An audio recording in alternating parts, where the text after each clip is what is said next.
Sir, C.K. Sangama. Thank you. Thank you, Mr. Deputy Speaker, sir, for giving me this opportunity to participate in this particular debate. This is my maiden speech here, so I'm highly privileged and happy to be a part of this debate. Sir, I won't take much time. I'll be very, very specific in my points. So first of all, it's very sad that every time we discuss or hear about Kashmir, it is always for the wrong reasons. And it's the same for Northeast also. Both are such beautiful and potential states and regions, and yet always they're in the news for the wrong reason. Even as we speak, tension prevails out there. And I think as Mr. Beg and Mr. M.G. Akbar had mentioned, that there is a history behind this whole thing, why this has happened. And I think we all appreciate that history, and we all realize the complexity of the situation. Having said that, sir, as a very, very new member out here, I still feel like I'm a person who's sitting in the gallery and watching. In 2 days' time, especially in today's debate, it did hurt when I saw that in an issue like this, there was a lot of politics going on about who's right and who's wrong. And as a young politician, sometimes you do look at this and you do feel discouraged that these kind of things happen, especially when an issue like, such sensitive issue like Kashmir is being talked about. Nonetheless, sir, I am hopeful and I believe that if we put our hearts and minds together, solution will come. We will find a way forward. This is my belief, sir. And I think when we think about this, like we do in any problem, we look at the short term, the medium term, and the long term, and figure out how we can take different steps in all these aspects. Blaming each other is not going to help us. Sir, we all know that, yes, there is a complex problem out here, but a lot has to do from across the border. The government across the border, to a large extent, has been inactive and not stern in taking tough decisions. And we all know that there are different terrorist camps that are there across the border in Pakistan, but the Pakistan government has not done anything to stop or to destroy these camps.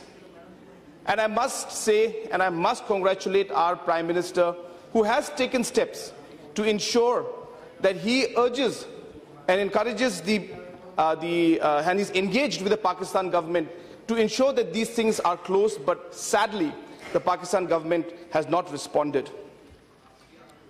We all know, sir, that this is because of the Pakistan Army and the ISI.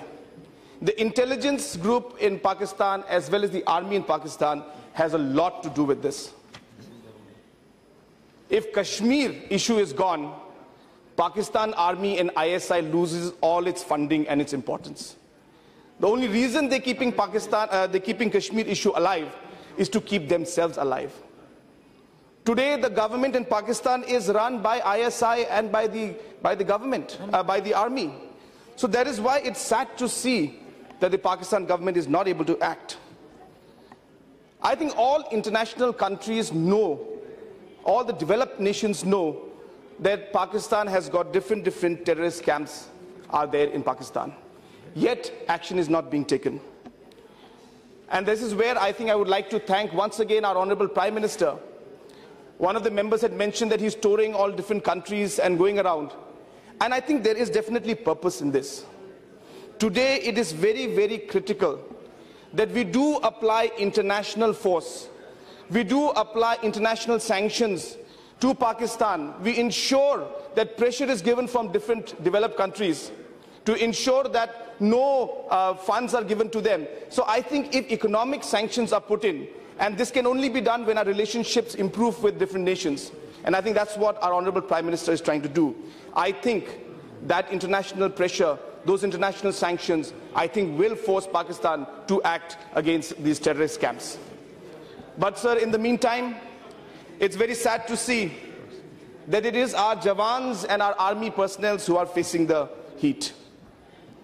While they do the sacred duty of protecting our people and our land, the kind of suffering that they go through, sir, we all know the kind of sacrifice. And I think I take this opportunity to salute each and every one of them and to know and to tell them that we are all proud of what they're doing for the nation. Sir, having said that, I strongly believe that we need to improve the infrastructure in different borders of our nation. Today, if you were to look at other countries across our border, I don't want to name, but I'm sure everybody will know, the kind of infrastructure they have at their border, they don't even need to put people there to protect it. Because when there is a problem, the army and the personnel can reach there within half an hour or 15 minutes notice because the infrastructure is so good. But in our country, it is the opposite. We need to place our Jawans and army people in such corners of the country, in such difficult terrains, that they have to live in such difficult conditions. If the government in India can improve the infrastructure in the border areas, I would like to know from the minister, in fact, how much money do we spend for our Jawans to sit in those far-flung areas? Whether it's Siachen, of course, is a very critical point. We cannot let that go. But like Siachen, there are many locations which are very cut off. And government is spending crores and crores every day to put our people there. Can we use that money instead to build the infrastructure so that our people can reach there at a faster pace? That would cut our cost, that would be ensure we act faster. At the same time, the Jawans will also not suffer that much. I think the situation in Northeast is the same. So apart from the borders that we have, sir, I strongly feel that this physical borders and this physical infrastructures that we're going to create, for us to really hit this problem at the bottom, I strongly feel that we need economic borders. Need to create jobs and economic opportunities for our youth and economic in these border areas. We need educational borders. We need to put up good institutions in these areas so that there is an economic border, there is an education border set up. We need social borders to be set up. Simply having physical borders might not serve our purpose. So I strongly encourage that we go for economic borders, social borders, education borders to solve this problem. Sir, sadly, I would like to come to this point, but sadly when our people, our Jawans are in the action, sometimes civilians are affected. We are targeting the enemy, but we end up hurting our own people. Sometimes totally unavoidable. But I guess, sir, it is important that we learn to differentiate. And I think here we cannot blame our armed forces. They are doing their duty. I think it is the policymakers who need to make sure that the right policy is taken. I'm sure our intelligence network, whether it's the RAW or whether it's the IB, I'm sure is doing its part very well. But I strongly feel that if there is action based on strong intelligence input and we have specific targets hit, I think the civilian impact will be lesser. So I think we need to invest more in intelligence. I think we need to increase our budget allocation for RAW and for IB so that the right input comes to us and we're able to attack and target specific people and not the civilians in general. Because as I said, sometimes this causes more pain and harm than actual good to us. So having said that, we are all aware, and I think so many members before me have spoken about the Armed Forces Special Power Act.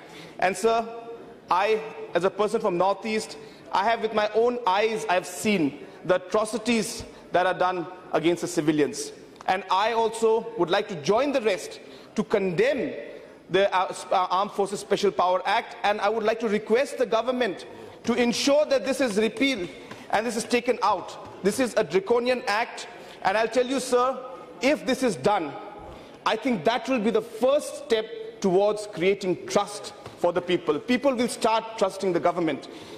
In Manipur, we know what's happening, sir. Sharmila has been fasting for more than 10 years for this particular issue. So therefore, I strongly feel that when we have acts like these and we act against civilians, that is where we are going wrong, sir. And when people who are being attacked as civilians are friends, when we attack them, we make them our enemies, sir. They're not enemies. Some of them are our friends, but our actions lead them to become our enemies. This in some areas is not a war. When you go to Meghalaya, when you go to parts of Arunachal and Manipur, it's not a war, sir. But our actions make it a war. When the kind of atrocities we do against the common people, they want to get back at the system. So I strongly feel, sir, we need to realize that we need the human touch at the right place, and I feel the intelligence network will help us to reach that. Having said that, sir, I have always believed that the problem of militancy, whether in Northeast or in most parts of the country, is not the problem, sir. The problem is socio-economic, and the result is militancy. It is not because these boys want to be militants, but they have no choice, as Mr. Badruddin Ajmal was mentioning. They have no choice. Some of them are on the payroll. They are paid 5,000, 10,000 rupees to be part of a group. So the problem is socio-economic, and the result is militancy. We are attacking, sir, just my first speech, sir. Just give me 2 minutes. Please try to be very brief. Sir, just 2 minutes lunga, sir, khali. Allow him to lose this. So, sir, that's why. Dhanyawad, sir. So that is why, sir, I also believe, and I thank the Prime Minister, that if he has this mantra of Sabka Saath, Sabka Vikas, that is the way to move forward. We need the development to touch the people. Socioeconomic problems being solved, I am sure that militancy also will slowly disappear. We need development for peace, not peace for development. So we need the development first, and I strongly feel peace will follow forward. Sir, last point which I want to make is regarding the kind of way that we handle the people who come and surrender. So recently in my state of Meghalaya, there was a group called ANVC that surrendered about 2 years back and signed a peace agreement with the government of India. So till today, after 2 years, 2 साल हो गए sir, आज तक उस agreement का कुछ नहीं हुआ. वो agreement जैसा था वैसा ही है अभी तक, और ना किसी कैडर को 1 रुपया दिया गया है, ना एक काम दिया गया है आज तक. तो अगर भारत सरकार की तरफ से और मेघालय सरकार की तरफ से जो वादा किया था, अगर वो वादा पूरी तरह निभाएंगे नहीं, तो बाकी मिलिटेंट्स आगे कैसे आएंगे? बाकी मिलिटेंट्स के पास कैसे एक ट्रस्ट होगा कि हां सरकार सीरियस है? 2 साल हो गए sir.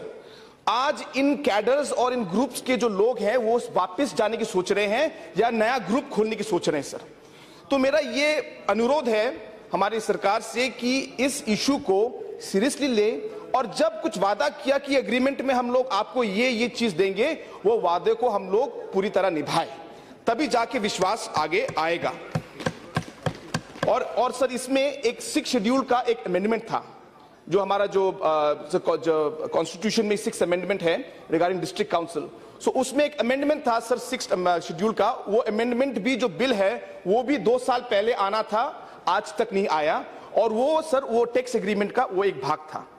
My request would be, sir, the 6th schedule amendment that we had proposed, that amendment should be done immediately, and I request the Home Ministry to look into that aspect, as I said, because the trust of the people, the trust of these cadres who have surrendered is going down. And I think if we lose the trust, then I think it will be very difficult to bring it back again. So therefore, sir, I don't want to take much time. I thank you for giving me this opportunity. I once again urge that we all the parties have united today. It's a very positive symbol, but of course a lot of fireworks were there, which is again healthy for democracy.